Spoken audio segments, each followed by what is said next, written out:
This morning, the resurrection of the Western Flyer. The Flyer is a famous boat used by author John Steinbeck in the 1940s to explore the Gulf of California, just after he wrote The Grapes of Wrath.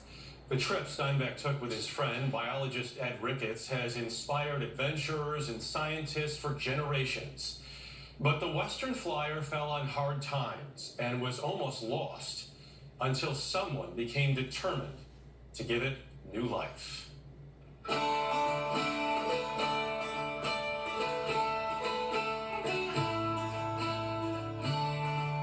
Watching the Western Flyer set sail out of Monterey Bay, you'd never know that 11 years ago, she was sitting at the bottom of the waters off Washington State.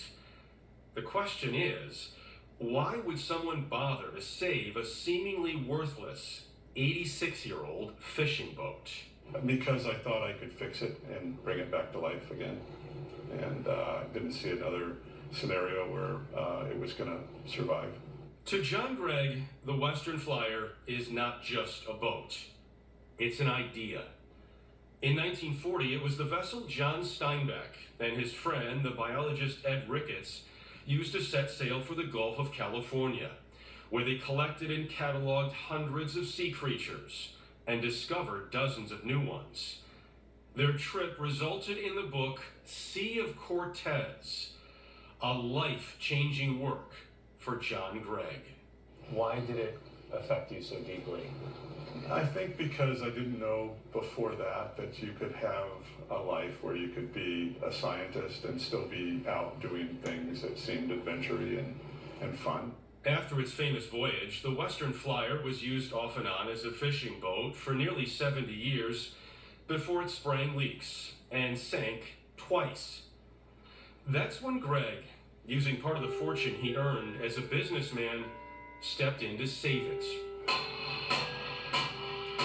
At a dry dock in Port Townsend, Washington, over the course of 8 years, the Western Flyer was slowly transformed from abandoned ghost ship into a fully functioning blend of history and modern technology, a $7 million project led by Chris Chase.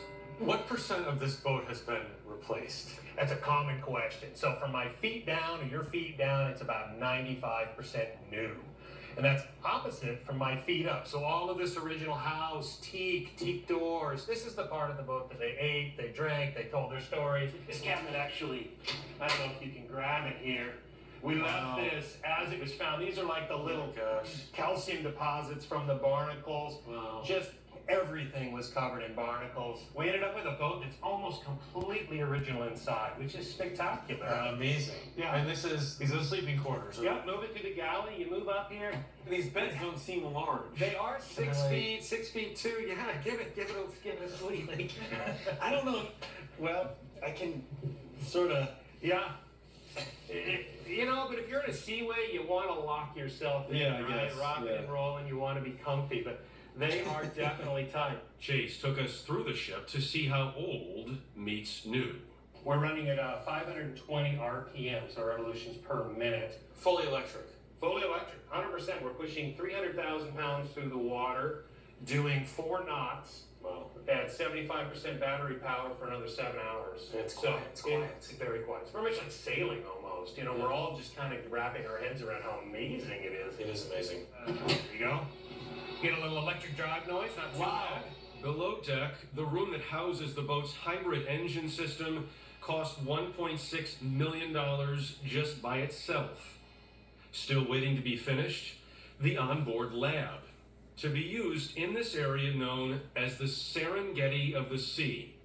The Monterey Canyon is nearly as deep as the Grand Canyon on land, and its rich underwater walls teem with wildlife. Biologist Rebecca Mostow is the ship's education manager. Did you know the story of the Western Flyer? Yeah, there's whales directly behind you. Just whales. Sorry, I'll try to ignore the whales. No, that's all right. Yeah.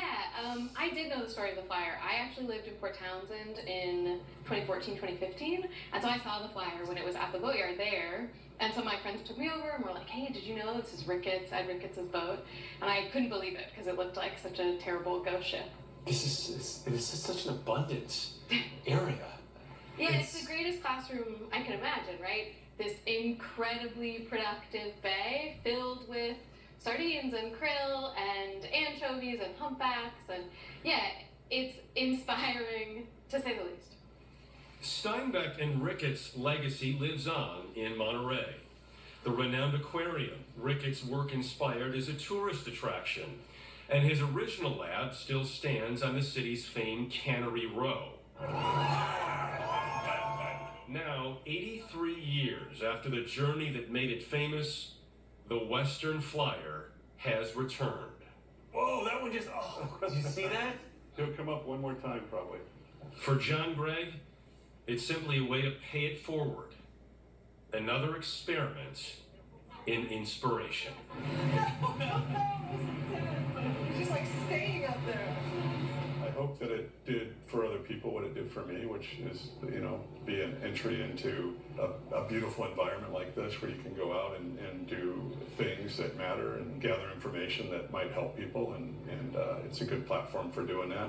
You're a low-key guy, but you dream big. I think everything good starts out as someone's dream, and the best things are when multiple people have the same dream. So John Gregg has now gifted that boat to the Western Flyer Foundation, so it can be used for educational purposes moving forward, which is pretty cool. And I have to say, the Monterey Canyon is one of my favorite places on Earth because it's so. People have gone on whale watchers before, right? And you just hope to see one whale. I know. We're looking at dozens and dozens of whales out there. And you're not even there to see them. You're there to talk about the Western Flyer. But I was looking at the whales too. I mean, Yeah. it's a very special place. It looks like it. I love that they kept some of the seaworthy wornness of the boat. It seems like there was so much effort that went into all this, and to that point, I love that there was so much that they refurbished, but also They maintained kept it. the legacy. They did. Great job, Tom.